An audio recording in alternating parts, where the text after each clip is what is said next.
بسم اللہ الرحمن الرحیم۔ شروع اللہ کے نام سے جو بڑا مہربان نہایت رحم والا ہے۔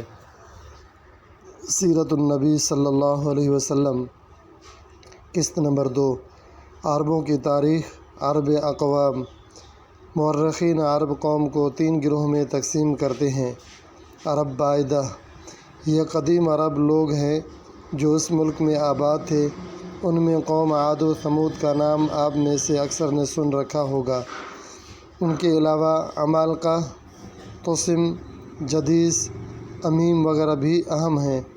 ان لوگوں نے عراق سے لے کر شام اور مصر تک سلطنتیں قائم کر لی تھیں۔ بابل اور اشور کی سلطنتوں اور قدیم تمدن کے بانی یہی لوگ تھے۔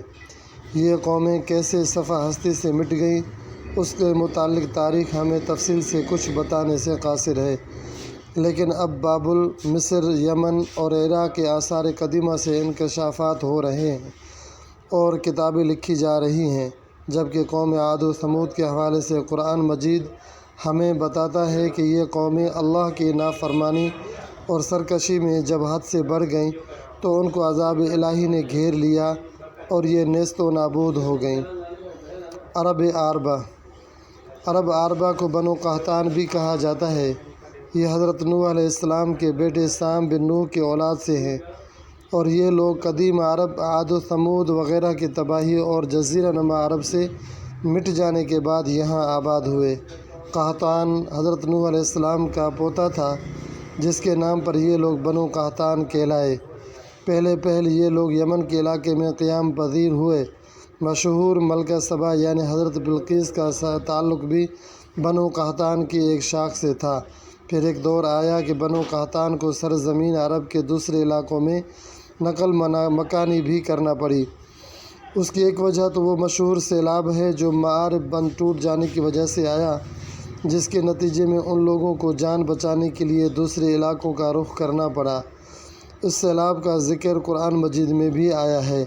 اور دوسری وجہ یہ ہے کہ جب ان کی آبادی پھیلی تو مجبوراً ان کے مختلف قبائل کو یمن سے نکل کر اپنے لیے نئے علاقے ڈھونڈنا پڑے، جس کے نتیجے میں یہ لوگ جزیرہ نما عرب کے طول و عرض میں پھیل گئے، جبکہ کچھ قبائل شام و ایران اور عرب کے سرحدی علاقوں کی طرف بھی نکل گئے اور وہاں اپنی آبادی قائم کی، جبکہ ایک قبیلہ بنو جرہم مکہ کی طرف جا نکلا اور زمزم کے چشمے کی وجہ سے حضرت ابراہیم علیہ السلام کی زوجہ حضرت ہاجرہ علیہ رضی اللہ عنہا کے اجازت سے وہاں آباد ہو گیا۔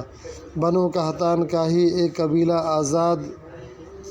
ازد کا سردار ثعلبہ اپنے قبیلے کے ساتھ یثرب یعنی مدینہ کی طرف آیا اور یہاں جو چند خاندان بنی اسرائیل کے رہتے تھے انہیں مغلوب کر لیا، قلعے بنائے اور نخلستان لگائے۔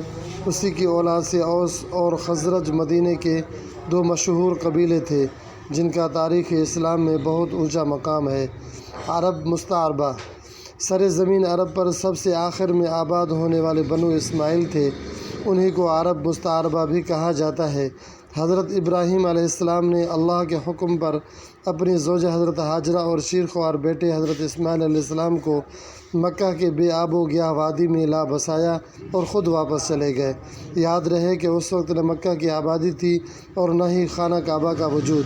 خانہ کعبہ ویسے تو حضرت آدم علیہ السلام کے وقت تعمیر ہوا، مگر خانوادہ ابراہیم علیہ السلام کی ہجرت کے وقت وہ تعمیر معدوم ہو چکی تھی، اور پھر بعد میں جب حضرت اسماعیل علیہ السلام کی عمر 15 سال کی تھی تو حضرت ابراہیم علیہ السلام مکہ تشریف لائے تھے، اور ان دونوں باپ بیٹے نے مل کر اللہ کے حکم پر اور حضرت جبرائیل علیہ السلام کی رہنمائی اور نگرانی میں خانہ کعبہ کو انہی بنیادوں پر از سرِ نو تعمیر کیا جن پر کبھی حضرت آدم علیہ السلام نے بنایا تھا۔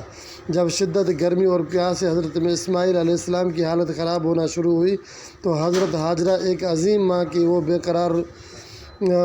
قرار دوڑ شروع ہوئی جو آج بھی حج کا ایک لازم حصہ ہے۔ آپ پانی کی تلاش میں کبھی صفا پہاڑی پر چڑھ کر دور دور تک دیکھتی کہ شاید کہیں پانی نظر آئے، اور کبھی صفا کی مخالف سمت میں مروہ پہاڑی پر چڑھ کر دیکھتی، مگر وہاں پانی ہوتا تو نظر آتا۔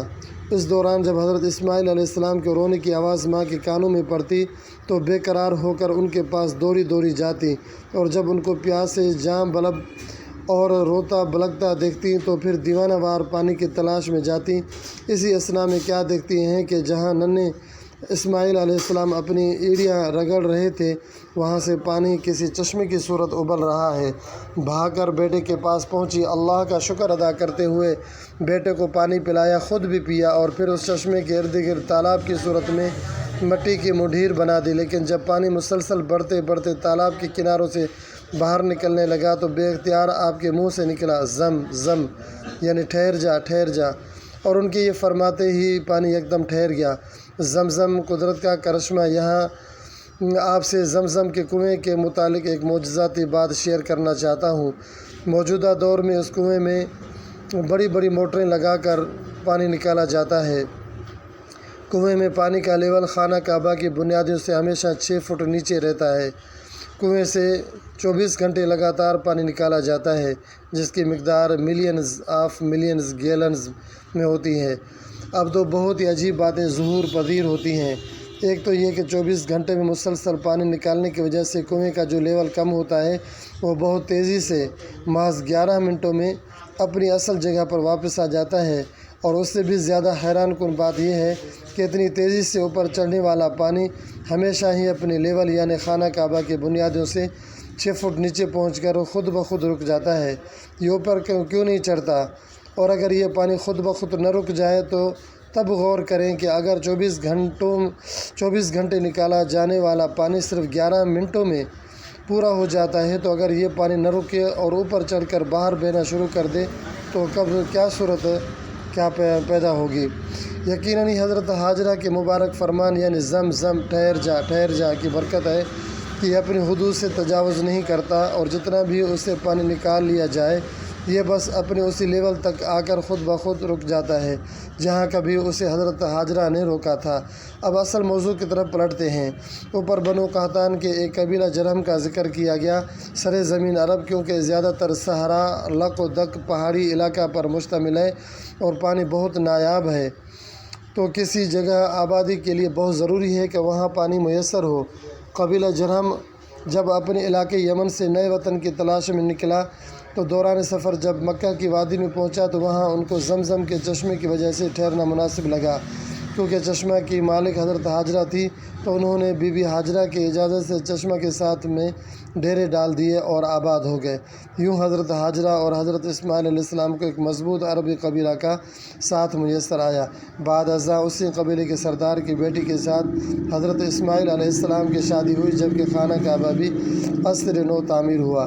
یوں مکہ بے آب و گیاہ وادی سے ایک آباد شہر کا روپ اختیار کر گیا۔ قسط نمبر 2 ختم ہوئی۔ تاریخ سلسلہ اسلام ابھی جاری ہے۔ حوالہ کتب: سیرت المصطفیٰ، مصنف مولانا محمد ادریس کاندھلوی۔ الرحیق المختوم، مصنف مولانا صفی الرحمن مبارک پوری۔